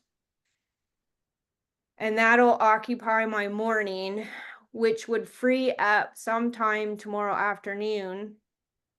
I'll have a 2-hour block lunch and then 1 hour after lunch where I could call the VA. I will be in counseling mode, which I need to be in order to explain what I do. And then I'll have 1 more hour after that, and then I can just sit and catch my breath and get a little bit of rest. How does that plan feel inside your body? Well, for Jordan Peterson says that sadness and depression is not having a plan. And that once we know what to do, we'll feel better. I'm not quite as sad. I've been overwhelmingly sad, and it's not even the loss of him. It's just, this is just so stupid. Why would you do this right at the end? Right at the end. What? It's just so dumb. So I feel a little less sad because I have a plan. So do you feel like we accomplished figuring out what the step forward could look like? At least a little bit. Yes, because my friends cannot be objective. They just want me to, hang them upside down on a cross. Right? All abusive men are good for is pushing up daisies. Right? And so that doesn't help me when I'm trying to not lose my house deal and everything else. And the other thing is, if I lose that house deal, then I'm going to need that protective order. So I have to set myself up for success no matter what. So I think that filing with the judge is a good intermediary step that isn't overreacting, but is still getting things done. And I've shown that I'm trying to be proportional and trying to be reasonable, and that I'm not getting any in return. So that strategy has worked for me throughout this entire process. I'm the reasonable one. That has worked for me. I am seen as the reasonable one. So. Well, I commend you for that. I'm sure it takes a lot of discipline to stay calm in all of this. So I think that you should, honor how strong your self-control is and that you're focused on the bigger win versus what you probably might want to say. I just throttle them, really. Yeah, say and do. So tomorrow, what I'm hearing is that you're going to have some buffer time, and then you're going to have some clients to get you in coach mode that will prepare you for the VA call. Are there any potential barriers, or what resources, how are you going to make sure that this happens? What support do you need or have for that? I've told somebody I'm going to do it now, so. Okay. That's usually, I'm hardest on me than anyone else. So, and I'll probably run it by my counseling friend tonight too, because she's going to wonder what's going on. So I'll let her know what's happening. And I've got another friend too, just to,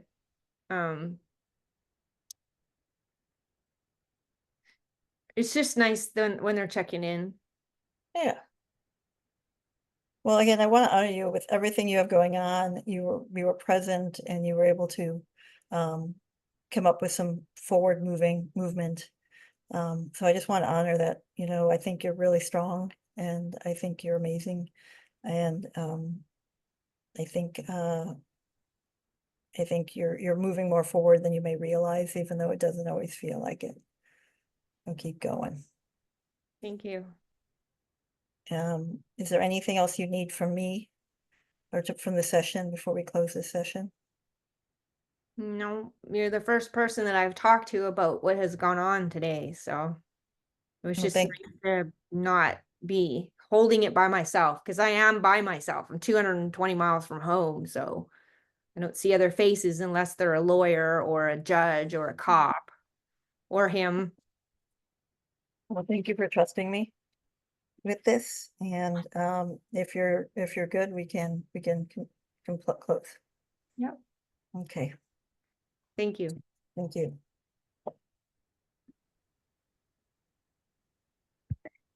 Okay. Bonnie, Very I just exhausted. want- I just want to hug you. I just want to hug you. And thank you for just being open. It's a lot. It's a lot. So I'm happy that you're safe and that you're smart and you know how to keep yourself safe.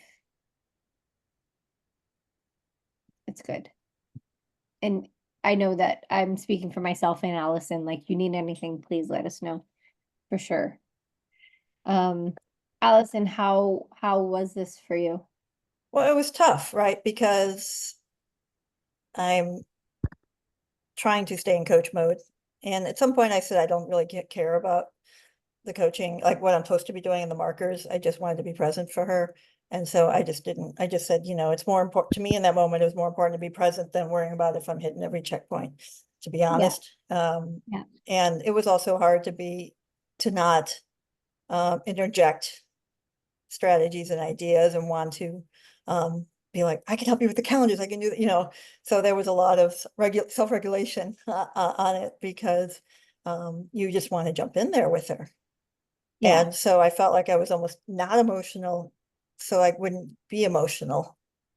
Yeah. And so it was really hard. It was really challenging because again, I don't do this kind of coaching typically, right, too. And so it was tough for me to regulate and to stay present and not want, and so I had to call myself back a few times. But again, my primary goal was to just support her in whatever she needed right now, independent of the class at this point. Yeah. Yeah, I got that. So I have to tell you, I was really impressed by how stoic your facial expressions were. There were only a couple of times where you broke, where we kind of knew like what you were thinking, or I thought I knew what you were thinking. But for the most part, this look that you have on right now is exactly what you maintained. And I was so impressed by that. It was One, hard. because yeah, because you have a relationship, right? Like you see each other every week, multiple times a Well, week. Right? well, There's she's a no way- human, whether we do or not, she's a human. Agreed, right? But I'm saying like you're connected to her too, right? Like you have a vested interest to see her want to win, right? Like there's Yeah, there's a connection that's already been formed. So, but I agree. I mean, this is real life shit, right? yeah. So, This isn't me trying to figure out if I'm gonna do a bad review for a dog sitter, right? This is, yeah, totally. I mean, yeah. So I have to commend you for really staying Switzerland on it. Like you did a really great job that I don't know if I would have been able to do that.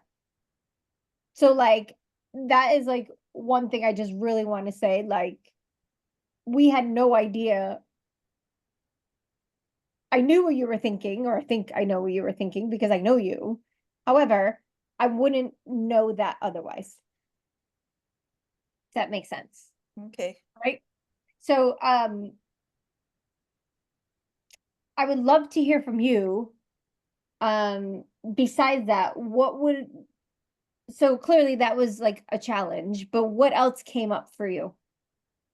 Um, I think that the big thing is no matter how much somebody throws out, there's still a topic there you can move forward. Like, it could have been very easy to just let her go for that whole time and process. And so I think that, and knowing from coaching her in the past, if I don't give her points, we would never get to the topic. And so by recapping the Mhm. different things that brought up, it helped us get to forward. Now forward evolved over time, right? And I think we had to keep evolving with it. We never got away from going forward. We might have gone north, south, east, west, but we always went forward at the end of it. So I think that's a big piece of it, is that, as much as it would have been tempting to just let her process the whole time, it wouldn't have been in service of finding some forward. And she did have some aha moments, and then we realized, and I think that there were some moments of, I think one of my best first questions is, what if it wasn't a binary choice? Mhm. Because I gave her permission to start thinking about what else can I do. Mhm. And what I thought the third option would be was completely different than what she brought up. Mhm. And so I'm proud that I asked a neutral question. I did want her to feel supported, so asking about what other resources are there, because I don't want her to feel alone. I did want to challenge on the VA piece, because there's a money piece right there, and there's something stopping her from that, right? Because I want money, there's a way to get money.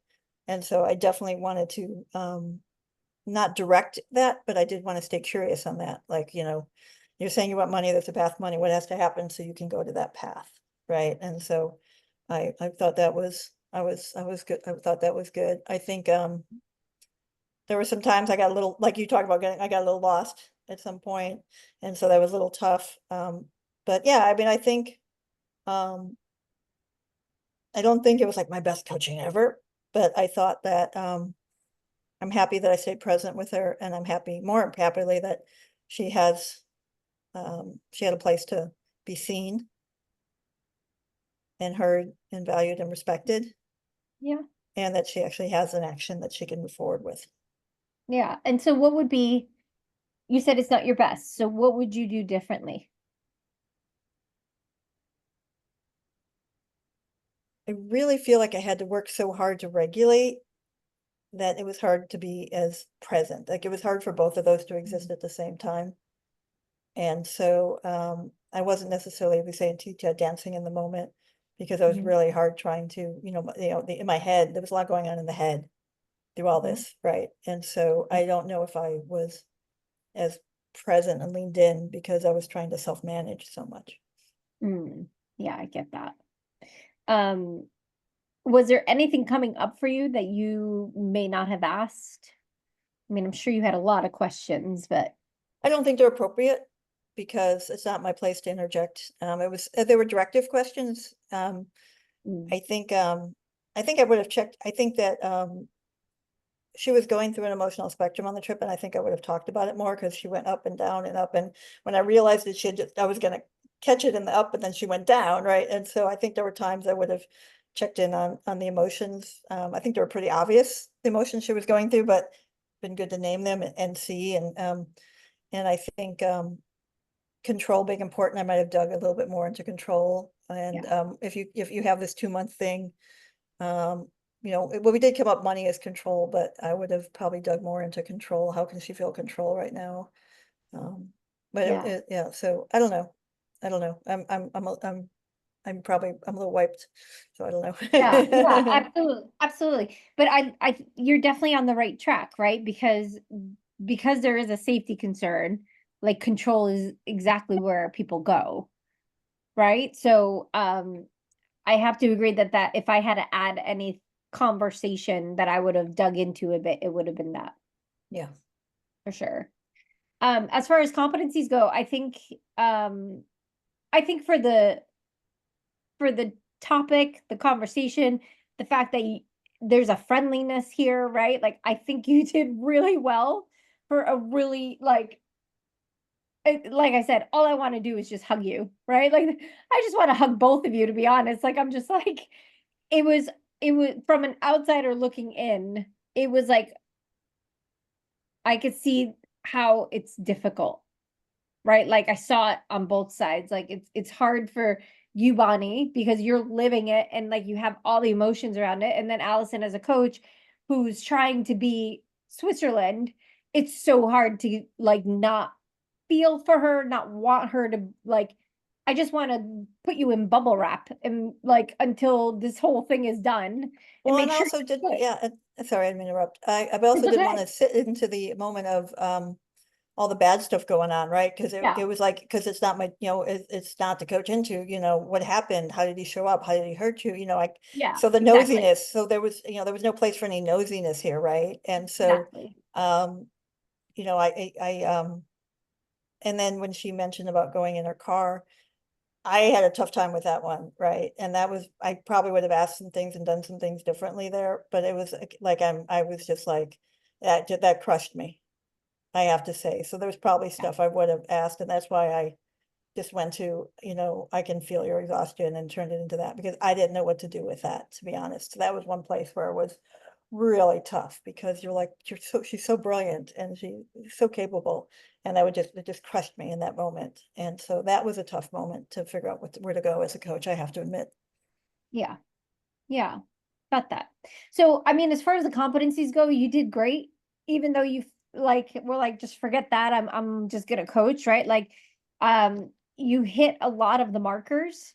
So don't worry about it being a bad coaching session. And what I think the one thing that I'm leaving here with today is like, how do I even say it? The word proud is coming up, right? Like I'm just really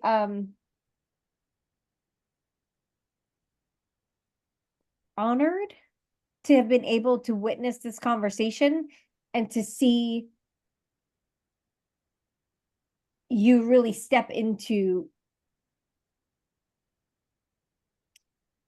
it wasn't transactional, I guess is what I'm trying to say. And it was really great to see that because especially because of the topic and it being such a um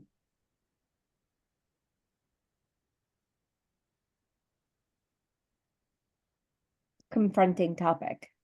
I had a feeling that's where we were gonna go based on how the day started, and you found out I was coaching, so I did some work during the break too.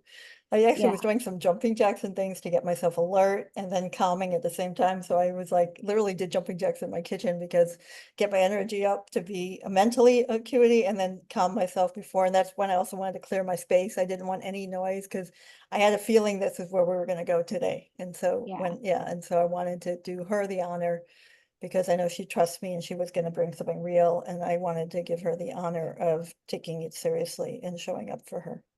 Yeah. And so, Bonnie, what would have supported you more in this conversation? Like, is there anything that Allison could have asked you now in hindsight that would have supported you? Not that she, and I don't mean that she didn't support you. We know she did, but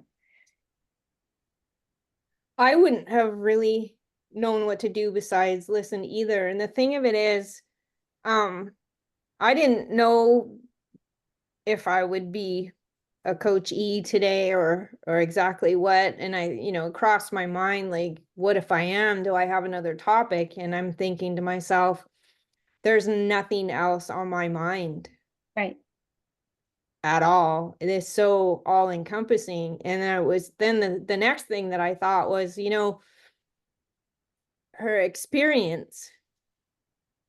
I don't know what I would have done with somebody that was really new to coaching, Yeah. because like I was not afraid that I'd squish her. Yeah. Yeah. Right. Honestly, So if you had somebody that was new, they would have tried to start to fix it. I don't even know I don't know what they would have done. I mean, people are so naive about what's going on out there. Well, I think the other thing was, normally it's when we're in the sequences, I coach in the first of the sequence, then you coach, and the fact that you switched it today, I don't think it was a coincidence. I don't know if you guys believe in that, but usually I do the first in that round. I coach first in the round, so there is some reason that she coached Mm. first in this round. Hmm. I mean, that she was the coachee this term, because usually, I wouldn't have had the energy. Well, I should say oh, no, actually, it was the right sequence. I usually am the coach first. Yes. So there was a reason, there was a good thing that it was my turn, right? Like it was supposed to be my turn today. So yeah. well, It's just so funny, because the topics, I'm like trying to bring topics that are good for you as a coach, and then you're bringing this real stuff. I mean, it's just like, like my topic eventually is gonna be, it's gonna be a lot less, well, electric. I also am aware that when you're coaching with fellow coaches, then like there was no time in this where I was, trying to make it easy for you or placating. I just showed up. Oh, yeah, and that's what you're That's supposed to great. do, right? And that's what I always tell my clients. There's no pleasing the coach. That's part of the deal. Like, there is never any pleasing of the coach in our relationship. Yeah. And so Yeah. that's a big piece of it. But yeah, I mean, yeah. I hope that talking it out and maybe having a plan helps a little bit. I know it's not everything, but I hope it's something. Well, my friends will be grateful because by the time I talk to them tonight, I won't be, a million miles an hour. Yeah, It's heavy for them. They've been helping me this last year, so they're Yeah. tired too. yeah, I mean, for me, there was just it was like another area that was really hard to self-regulate when you're like, as a therapist, how can this happen to me? And it's like, people are unpredictable. People, we don't get to see inside their minds. We don't have that capability and, who people were years ago and who they are now. But I couldn't say that. I can't say, that's not my place to say, it's not your fault. It's not my place to say sometimes bad things happen to good people and sometimes it happens more than once, right? And Right. that wasn't, so that was really hard self-regulation right there. Because I just wanted to, like she said, come through the end, just to hold you and just say, sometimes bad things happen to good people. I mean, it's just unfortunate.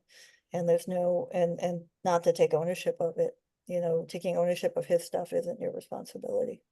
But I can't say that in a coaching session. I can say that now, but I can't say that in a coaching session.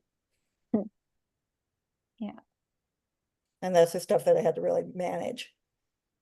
Yeah, Yeah. all of that was just like, don't take on, his badness has nothing to do with your goodness. Yeah. Yeah. But that's not coaching. So yes, I'm And proud so, of the self-regulation. I'm very, very proud of my self-regulation through this call. yeah, like incredible. The other thing too that I just want you to kind of take a look at is and I believe it's because you're thinking as you're talking that sometimes you double up your questions. I did that. I noticed. I caught when I did that, and it was Yeah. also because when I came up with the question, I came up with a better one while I was asking it. And so Yeah. I caught myself on that one. I knew I did that. Because when I Yeah. got to, I should have let her answer the first one and just waited for the second one. But yeah, I caught myself on that one too, because I was processing and I asked a question and I'm like, oh, but this is a better one. Yeah. So yeah, I caught myself on that too. But you I had don't, some really great questions. I'm trying to Well, I really like I think what kicked the whole thing off is that what if it wasn't binary? what if it wasn't binary? Yep. I mean, I really think that was the reason we were able to get moving, because it, Look. Hmm. Yeah, and then you were really good at redirecting. Like, let's go back to control impossible, right? Like, and then the binary was great, and then um, like you asked her, how does that feel inside your body, right? Like that was really good. Um, like where are we now with these new findings, right? And then the other one that I thought,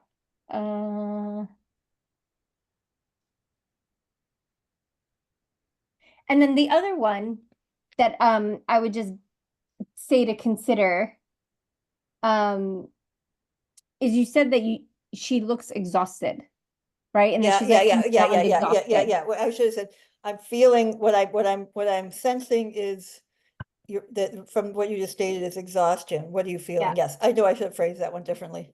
Yeah. But that like you did a really good job. Like you even said even at the beginning, you're like, "Do you need time?" Like you showed empathy and concern, right? Like, and you're like, "Do you need time to deal with this outside? Like, you sure you want to like deal with this now?" kind of thing. And I really appreciated that you did that. Oh That was yeah. really great. And you kept giving her her three, right? Her safety, expediency, and then her clients. Like you kept reiterating that that's what she said she wanted to focus on. Um, so yeah, you hit a lot of the competencies on here, and you weren't even trying to. So I don't want to break it down. I'm you'll eventually go through all of these unless you really want me to do that. It's up to you. We have time, No, but no, I no, kind of Cheryl did will want, do that when I submit my call. yeah. She But goes do through you it, guys, everyone. we have a couple minutes left. Do you guys need anything? Bonnie, do you need anything? what do you mean? So I feel like I'm missing procedurally what is supposed to be going on. Like, I don't know how to do the calls. I know now that we're supposed to. I don't know about submitting them. I'm not even Okay. like my links aren't like Mhm. logistically. Yeah, you're struggling. My my profile, all that stuff is malfunctioning, which is causing procrastination because I'm exhausted. I just don't Yeah. have the extra energy to go in and change a password and read. Do you Yeah. want me to show you how to, so you can have where your Zoom link is that you can send people and how to do that really quickly? I don't know if I could absorb it at the moment. No, that's true. Very true. Very true. Yeah. So when you're ready to, um, you could also Google it and like how to set up a Zoom account to record a call. And I'm sure there'll be some stuff to walk you through it, but gladly stay, whatever class, as long as I'm not running out the door, which I don't think anything is, I am. If you need 5 or 10 minutes when you're in the space to receive it, I can help you with that. Yeah. And also, if the person you're coaching already has a Zoom account, they can set it up and record it for you and give you the link for it. So you can, if they're already comfortable with Zoom, then you can take that off your plate and just make sure they hit record. And they can send you, there's two ways to record. They can record a copy on their computer, or they can keep a copy in the cloud. If they do the cloud, you'll get a link. So maybe the person you're coaching already has a Zoom account and you don't even have to worry about it anymore. Do they have to sign documents or anything? Because in counseling, I would have to do an informed consent and disclosure and all that stuff just to even do a sample session. At the beginning of the call, you do need, and if you don't do this, Cheryl, we'll ding you for this. You need to say, I want to confirm that you're okay with me recording this call. It's only being used for evaluation of my coaching. Is it okay? And then at the end of the call, you can always say, and then at the end of the call, you can say, are you still okay with me submitting the call? So if you have that on the consent, as far as Yeah, I you know, need that's consent. enough, but way I do it is, I would say, and then at the end of the call, based on what we talk about, I'll ask again to make sure it's still okay. Um, and so that's all you need for this piece. Okay. Is that correct, Lori? And so, yeah, you have to ask for permission. I'll be recording this call, like, are you okay with that? And then the other thing too is that because this class is prepping you for ACC certification, you need to submit two recorded sessions. And so what's gonna happen is, because you're having your mentor sessions, I'm asserting that this is what you mean, that you're kind of like, what am I doing, I right? don't know what I'm gonna have to submit. Okay, perfect. So this is the thing. However you record them, it doesn't matter. You just need a voice recording. Right? So if you have another platform of any way on how to record it, if you have, an Apple and you want to use what is it? The web, what's it called? There's the other one, the sound recording one. I'll find it for you. It doesn't matter what platform you use as long as you are doing that. And ooh, I just lost you. And so you're gonna submit a session, and on your mentoring calls with Cheryl, so that's why she's asking for them now, because there's gonna be some coming up. She's gonna review the call with you. She's gonna give you feedback. And then you're gonna take that feedback, and then you're gonna create a second session, and then you're gonna incorporate that feedback. So I have one session, then she's gonna evaluate, and then I'll have a second session. And then you record a second call. And the goal of that second call is to build on your first call and add what she gave you as guidelines of, like, just like I just said to Allison, right? Like, don't double up questions, like, so that way there's improvement, right? So Should because it be with the you're same gonna person? have, sorry, Should it be with the same person? it can be, or it could be somebody totally different. It doesn't matter. Okay. But like, if you find that the first time that you're coaching that other person, you're struggling with being present and all that stuff, then I would suggest getting a second person. Don't stay with that same person if you're not resonating with them. Right. And so then your second mentor call is going to be going over your second recording. Okay. And then she's going to give you feedback. And what ends up happening is, if one of those recordings passes, and I'm saying that in quotes, right? you'll be eligible to take that recording and submit it for ICF. Otherwise, she'll have you do a third recording. Well, wait, but again, do you have 100 hours of coaching before you can submit your ICF ACC? I don't know if she's going for her ACC right now. Regardless, right? That's the Okay. process of what she's doing, Yeah, right? yeah. So then she'll just get her hours. But that's like, so Cheryl's requesting that because then she can't meet with you and actually mentor you through anything because you don't have a recording. Does that make sense? So she wants a glimpse into your coaching. Right. There's Yeah. not much to talk about, except that I still haven't talked to her about my emotional intelligence test, other than it says I might be going through something. I think you are. So yeah, just schedule a call with her. Good. Yeah, schedule a call with her. And if you need anything or have any questions, like she's around, so please reach out to her. And um and then the homework and all that other stuff, right? There's no time limit on submitting that. The suggestion is within a month, but like what's more important right now is you just going and getting your coaching in and getting those recordings. So if I had to focus on one thing, that's what I would focus on, especially because your time is limited and you're dealing with so much. That's what I would do personally. I need to get a coaching call in with somebody to give to Cheryl. That's my Yeah. next task. Yeah. And when you have the chance, in the packet of your homework is going to be a coaching contract that you'll be able to just fill in your information. And if you ask Cheryl, technically, even with these demo calls, you should have somebody sign that, but she's not going to look for it. You know, like it's okay. It's okay if it's like something you can't get to right now. Yeah, it's a friend of mine is offering to do it, and she's interested Okay. in the coaching as well. So Yeah. Yeah. So I would just coach her twice. And the only thing that I'm going to tell you is that because it's a friend, it sometimes it may not be the best. So see if you could even find somebody that you don't know at all. I've done she's it got both ways, right? I've done it with friends and I've also done it without, but and then as far as the hours go, in order for you to sit for your exam, you need 100 hours. But it could, besides coaching hours, it could also be it has to be 75 paid and 25 pro bono.